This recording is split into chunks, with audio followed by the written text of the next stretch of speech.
ఎన్నికల్లో ఓటమితో పవర్ పోయింది. 11 సీట్లే రావడంతో విపక్ష హోదా కూడా లేకుండా పోయింది. టోటల్ గా వైసీపీ పరువు పోయింది.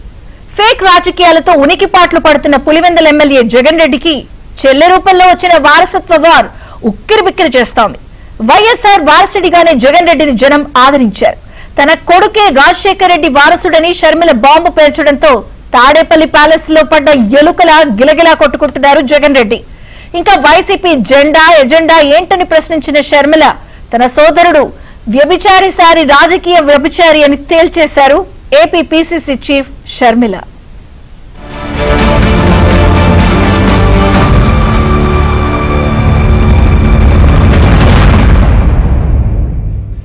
విజయమ్మతో షర్మిల కొడుకు ఈ ఒక్క సీన్, ఒకే ఒక్క సీన్ జగన్ అండ్ బ్యాచ్ లో వణుకు తెప్పించిన సీన్.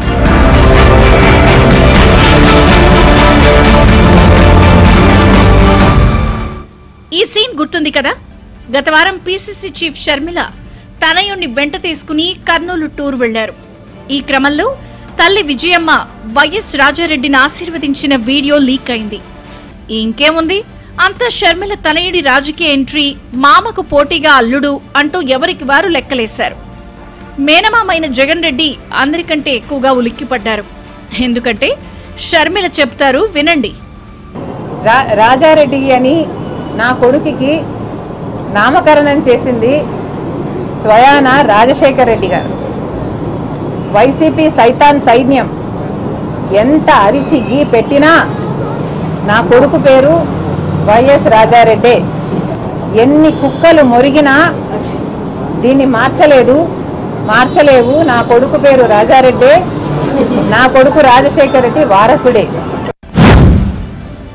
ఇది క్లియర్. జగన్ రెడ్డి నా కొడుకుకు వైఎస్ రాజారెడ్డి అని పెట్టిందే తన తండ్రి వైఎస్ఆర్ అని చెప్పుకొచ్చారు షర్మిల. తన కుమారుడు రాజారెడ్డి ముమ్మాటికి రాజశేఖర్ రెడ్డి వారసుడే అంటోంది షర్మిల. ఏపీ సీఎం చంద్రబాబు చెబితే తన బిడ్డను రాజకీయాల్లోకి తెచ్చామంటున్నారని విమర్శించారు షర్మిల.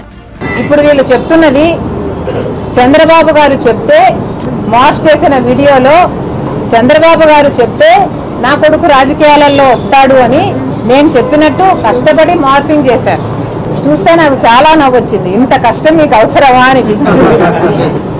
చంద్రబాబు గారు చెప్తే నా కొడుకుని రాజకీయాలలోకి తీసుకొస్తాను అని మీరు చెప్తున్నారే, మరి ఎవరి చెప్తే జగన్మోహన్ రెడ్డి గారు ఉపరాష్ట్రపతి ఎన్నికల్లో ఒక ఆర్ఎస్ఎస్ అభ్యర్థికి మద్దతు ఇచ్చారో వైసీపీ సమాధానం చెప్పాలి. ఫ్యామిలీ వారెంట్ వారసత్వంపై అన్న జగన్ రెడ్డిని కడిగి పారేసిన షర్మిల ఉపరాష్ట్రపతి ఎన్నికల్లో ఎన్డీఏ అభ్యర్థికి వైఎస్ఆర్సీపీ మద్దతుపై నిగదీశారు. ఆర్ఎస్ఎస్ అభ్యర్థికి ఎలా మద్దతిచ్చారని నిలదీశారు. బీజేపీని, ఆర్ఎస్ఎస్ ను దూరం పెట్టిన నేతగా వైఎస్ఆర్ కు పేరుంది కదా జగన్ రెడ్డి. మరి ఆయనే బతికుంటే జగన్ చేసిన ఈ పనికి తలదించుకునేవారు కదా అని విమర్శించారు షర్మిల. ఇంకా వైఎస్ఆర్ మరణం వెనుక సీక్రెట్స్ గురించి కూడా చెప్పారు షర్మిల. జగన్మోహన్ రెడ్డి గారు మోడీ గారికి దత్తపుత్రుడు కాబట్టి, అందుకే జగన్మోహన్ రెడ్డి గారు మోడీ గారు చెప్పినట్టల్లా ఆడుతున్నారు. రిలయన్స్ వాళ్ళు రాజశేఖర్ రెడ్డి గారి మరణం వెనక రిలయన్స్ వాళ్ళ హస్తం ఉంది అని చెప్పిన జగన్మోహన్ రెడ్డి గారు అదే రిలయన్స్ వాళ్లకు రాజ్యసభ సీటు ఇచ్చాడు అంటే మోడీ కోసమే ఇచ్చాడు. గంగవరం పోర్టు అదానికి కట్టబెట్టాడు అంటే మోడీ కోసమే కట్టబెట్టాడు. 5 ఏళ్లు అధికారంలో ఉండి ప్రతి బిల్లుకు బీజేపీకి, మోడీ గారికి మద్దతు ఇచ్చారంటే దానికి కారణం జగన్మోహన్ రెడ్డి గారు మోదీ దత్తపుత్రుడు కాబట్టి.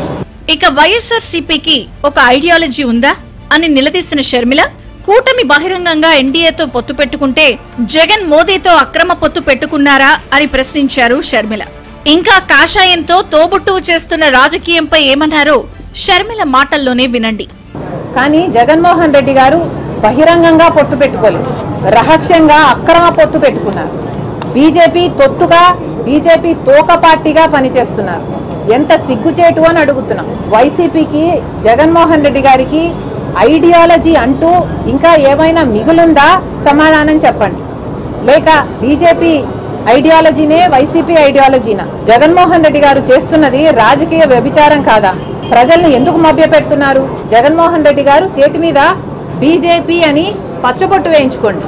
అప్పుడు మీరు చెప్పకపోయినా మీరు చేయెత్తితే చాలు, మీరు బీజేపీలో చేరిపోయారు అని ప్రజలకు క్లారిటీ అయినా ఉంటుంది. అసలు ఇప్పుడు షర్మిల జాతీయ పార్టీ కాంగ్రెస్ ఏపీ అధ్యక్షురాలు. హోదా విషయంలో జగన్ కు షర్మిలకు రాజకీయంగా పెద్ద తేడా కూడా లేదు.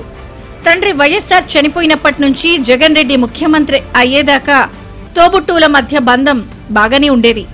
జగన్ జైలుకు వెళ్లిన టైంలో వైసీపీ నిలబెట్టి పవర్లోకి తెచ్చిన తల్లిని చెల్లిని పార్టీ నుంచి ఆ తర్వాత ఇంటి నుంచి గెంటేసిన జగన్ రెడ్డిపై షర్మిల అవకాశం దొరికినప్పుడల్లా నిప్పులు కక్కుతూనే ఉన్నారు.